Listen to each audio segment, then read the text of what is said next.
Vamos mergulhar numa abordagem terapêutica que é, no mínimo, fascinante. E tudo começa com uma história e uma súplica bem desesperada.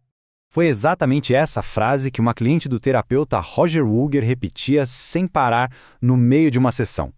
Uma frase que, olha, guardava a chave para um medo que paralisava essa mulher há anos. A princípio, tudo parecia se encaixar. Essa fobia parecia estar ligada a uma experiência bem traumática que ela teve nesta vida. Uma cesariana de emergência.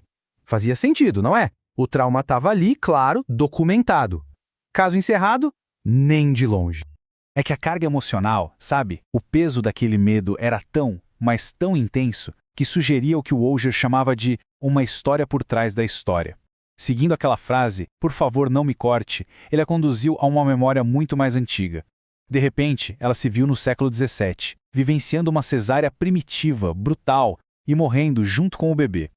E o mais impressionante, depois de reviver e, de certa forma, completar essa história, a fobia de facas que a atormentou a vida inteira simplesmente sumiu. E isso joga a gente direto numa questão bem profunda, né? Qual é a origem dos nossos traumas mais viscerais? De onde vêm essas histórias que o nosso corpo e as nossas emoções parecem conhecer tão bem? Para a gente começar a entender essa possibilidade, primeiro a gente precisa dar uma espiada no que acontece dentro do cérebro durante o seu estado mais criativo de todos, o sono REM. Olha só que interessante a inversão de papéis que acontece aqui. Durante o sono REM, o nosso gerente racional, o córtex pré-frontal, basicamente tira férias, fica quase inativo. Enquanto isso, os centros emocionais e de memória, esses sim, estão a todo vapor, superativos. É exatamente por isso que os sonhos são tão estranhos, ilógicos e tão carregados de emoção. É uma verdadeira orquestra. Várias áreas-chave trabalham juntas para produzir essa realidade simulada dos sonhos. O hipocampo vai lá e mistura a memória de ontem com uma de 10 anos atrás. A amígdala injeta emoção pura, medo, alegria. E o tronco cerebral, muito sabiamente, garante que o nosso corpo fique paralisado, num estado chamado de atonia, para nossa própria segurança. Imagina só sair atuando nos nossos sonhos por aí. E todo esse teatro neurológico é regido por um coquetel químico bem específico. Substâncias como a adenosina e a melatonina que a gente vê aqui regulam o ciclo de dormir e acordar. Mas tem um outro detalhe que é crucial. Os níveis de noradrenalina, uma substância ligada ao estresse, caem drasticamente. E isso permite que o cérebro revisite memórias bem pesadas de um jeito mais frio, digamos assim, conectando ideias de um jeito que seria impossível enquanto estamos acordados. Ok. Agora vamos avançar um pouco e ver como toda essa atividade cerebral se conecta com os nossos padrões psicológicos. Começando com o trabalho de ninguém menos que Carl Jung. Jung sacou que a nossa psique não é uma coisa só, um bloco unificado. Pelo contrário, ela tem o que ele chamou de complexos afetivos.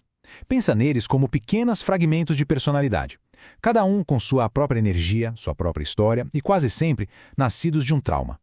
A descrição dele é brilhante. Ele chamava os complexos de farpas psíquicas, que se comportam como corpos estranhos dentro da gente. Eles nos influenciam, disparam reações, emoções e tudo isso sem o nosso controle consciente. Na prática, eles são os roteiros invisíveis que acabam ditando as nossas reações e nos mantêm presos. Sabe aquela briga que parece se repetir sempre? Aquele medo que não faz o menor sentido lógico? Aquele sentimento de não ser bom o suficiente? Jung diria que por trás disso tudo, provavelmente tem um complexo em ação.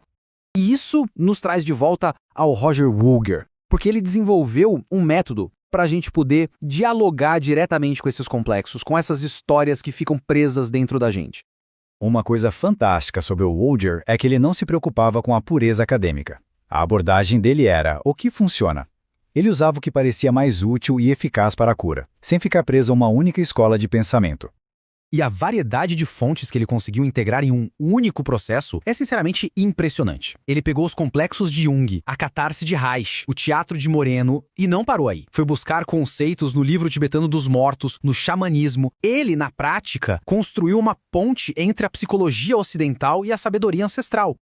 O DMP, o processo de memória profunda, é basicamente um psicodrama bem estruturado. A pessoa não está em hipnose, ela está consciente. Ela entra na história, incorpora o personagem e narra tudo em primeira pessoa. O processo a guia pelo clímax emocional, pela cena da morte daquele personagem e depois para um espaço imaginal, que o Wooger chamou de bardo, onde as questões que ficaram em aberto podem finalmente ser resolvidas.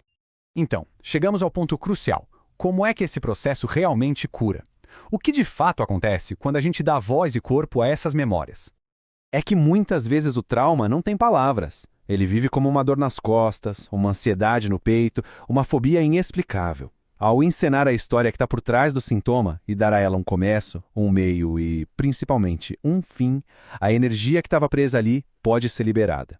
O próprio Ulger mantinha a mente aberta sobre o que exatamente são essas memórias. Seriam lembranças literais de vidas passadas?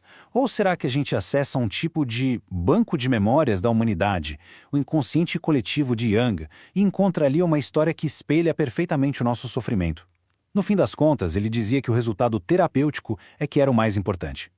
E essa citação dele ilustra a ideia central de uma forma brilhante. Histórias não resolvidas do passado, sejam elas pessoais, ancestrais ou coletivas, podem nos afetar aqui, no presente. Muitas culturas antigas já entendiam a importância de ajudar os mortos a seguirem em frente, justamente para proteger a saúde psíquica da comunidade.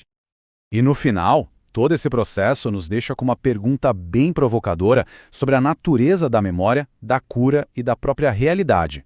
Porque se dar um final para uma história que vive dentro de nós pode curar uma fobia de uma vida inteira, talvez a questão não seja se a história foi real em termos factuais, mas sim o quão real ela se tornou dentro da nossa psique.